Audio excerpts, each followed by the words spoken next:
안녕하십니까, 파노튜브입니다. 길거리에서 쓰러진 채 정신을 차리지 못하는 한 중국인이 있습니다.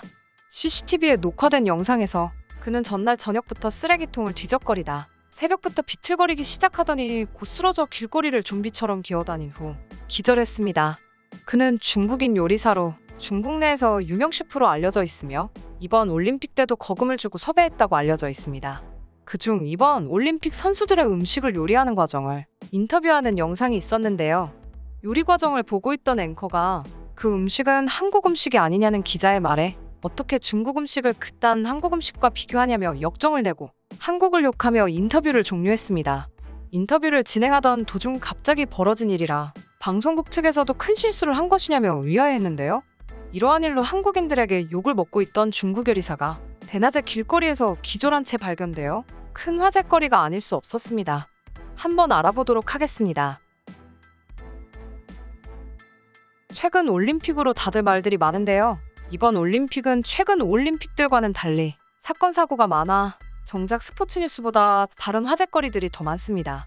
그중 단연 최고는 중국의 미친 만행들인데요. 마치 전 세계를 본인들의 속국으로 만들려는지 하는 행동들이 참 가관입니다.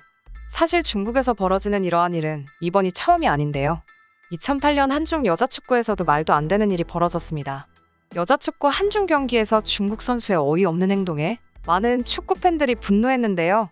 경기에서 2대0으로 이기고 있던 한국은 인저리 타임에 천금과 같은 코너킥을 얻어내 마지막 기회를 잡았던 한국 선수들은 중국 주장 리지에의 어이없는 행동을 봐야 했습니다. 코너킥이 골로 성공할 경우 동점이 돼 연장까지 갈 수 있는 그야말로 한국에게는 엄청한 둘도 없는 기회였습니다. 중요한 순간이니만큼 선수들의 치열한 자리 싸움 중에 중국 주장 리지에는 특별한 몸싸움이 없었음에도 불구하고 얼굴을 두 손으로 감싼 채 그라운드에 쓰러지며 시간을 끌기 시작했습니다.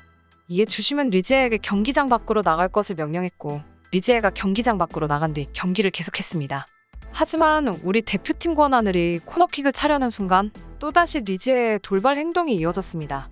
갑자기 권하늘에게 달려들어 킥을 방해한 것인데요. 리지에의 어처구니 없는 행동에 주심은 옐로카드를 꺼냈고 이미 한 차례 경고가 있던 리지에는 퇴장을 당했습니다. 리지에는 결국 퇴장을 당했지만 우리에게 주어졌던 절호의 찬스 코너킥은 다시 주어지지 않았고 경기는 2대3으로 종료됐습니다.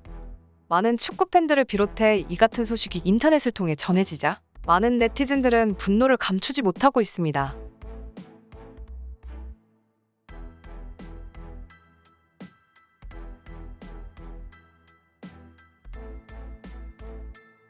영국에서 개최한 세계 유명 요리사 찾기 프로그램을 진행하던 앵커가 새로운 뉴스를 들고 왔습니다. 한 취재진이 인터뷰를 하러 중국에 방문했습니다. 중국에서 황금손이라고 불리던 장 셰프는 이번 올림픽 기간 중 3주간의 메뉴를 선정해 요리해주는 중대한 임무를 맡았는데요. 방문 일정을 따로 잡지 않고 아무 때나 와도 좋다는 중국 요리사의 발언에 방송국은 알겠다며 아무 요일이나 붙잡고 카메라를 들고 들어갔습니다.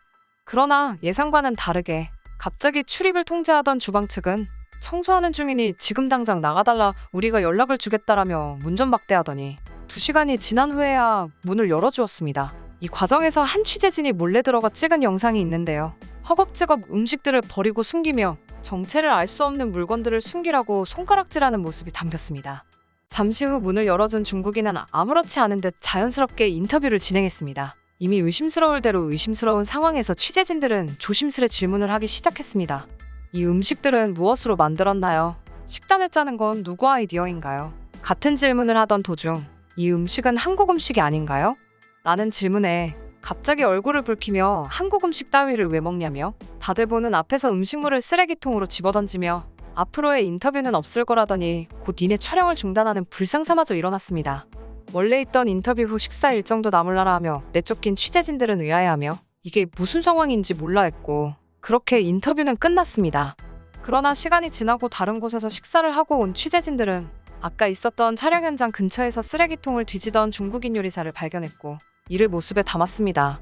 한국 음식에 역정을 내던 중국 요리사가 촬영이 끝나고 사람들이 나가자 몰래 쓰레기통을 뒤져 가져가던 모습인데요. 이 이야기가 인터넷으로 퍼지며 누리꾼에게 큰 반응을 보이고 있습니다. 버릴 거면 버리지 그걸 왜 다시 주워오냐.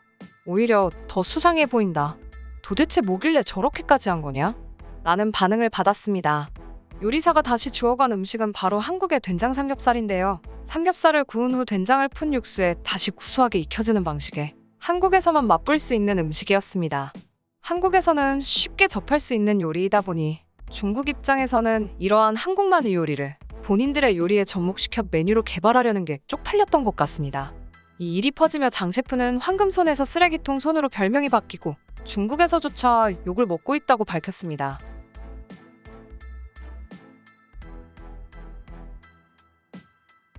한국의 요리에는 한국에서만 맛볼 수 있는 여러 가지 맛들이 있는데요.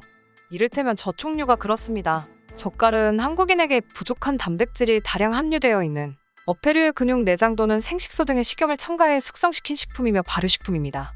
유명 셰프 고든 램지도 한국에서 젓갈 맛을 보더니 찬사를 아끼지 않았는데요. 젓갈의 가장 관계가 깊은 요소는 근육이나 내장의 주성분인 단백질을 분해하는 효소입니다. 이것은 단일 효소가 아니고 여러 종류로서 각 효소의 특성에 따라 단백질에서 아미노산까지 분해되는 동시에 특유한 점도성을 띠고 촉감이 좋게 되어 독특한 풍미를 나타내게 됩니다. 외국인들이 자주 오는 한국 문화거리에서도 젓갈은 상당한 인기를 차지하고 있습니다. 젓갈 만들기 체험을 하던 외국인이 젓갈을 밥에 비벼 먹더니 생전 처음 먹어보던 맛이라며 한 보따리를 챙겨갔습니다. 그 후 본국으로 돌아가 가게를 차려 대박이 났고 한국으로 다시 돌아와 한국 사랑을 외치며 독거노인들에게 젓갈 무료 나눔을 하기도 했습니다. 한국의 음식 문화에 대해 알아봤는데요. 한국 음식을 감히 우습게 여긴 중국인들이 참교육을 당하는 모습을 보니 가슴이 시원해집니다. 한국 선수들의 무사귀환을 바라며 이상 파노튜브입니다. 시청해주셔서 감사합니다. 구독과 좋아요는 영상 제작에 큰 힘이 됩니다. 눌러주셔서 감사합니다.